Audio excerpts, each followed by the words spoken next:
విశాఖ సముద్ర తీరంలో మత్స్యకారుల బోటులో ప్రమాదం జరిగింది. చేపల వేట కొనసాగిస్తూ ఉండగా బోటులో సిలిండర్ పేలింది. విశాఖ తీరం నుంచి 65 నాటికల మైళ్ల దూరంలో ఈ ప్రమాదం సంభవించినట్లుగా తెలుస్తోంది. ఈ ఘటనలో 9 మంది మత్స్యకారులకు తీవ్ర గాయాలయ్యాయి. బోటులోని సిబ్బంది ఇండియన్ కోస్ట్ గార్డుకు సమాచారం అందించారు. కోస్ట్ గార్డు రక్షక దళం మత్స్యకారులను కోస్ట్ గార్డు నౌకలో డాక్ యార్డ్ తీసుకొచ్చినట్లుగా సమాచారం.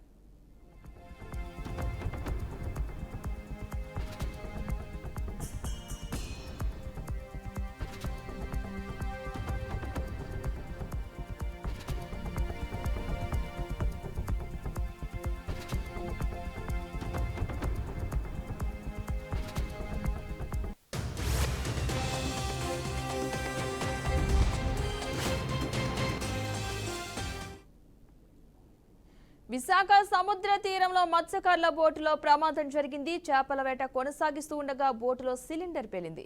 విశాఖ తీరం నుంచి 65 నాటికల మైళ్ల దూరంలో ఈ ప్రమాదం సంభవించినట్లుగా తెలుస్తోంది. ఈ ఘటనలో 9 మంది మత్స్యకారులకు తీవ్ర గాయాలయ్యాయి.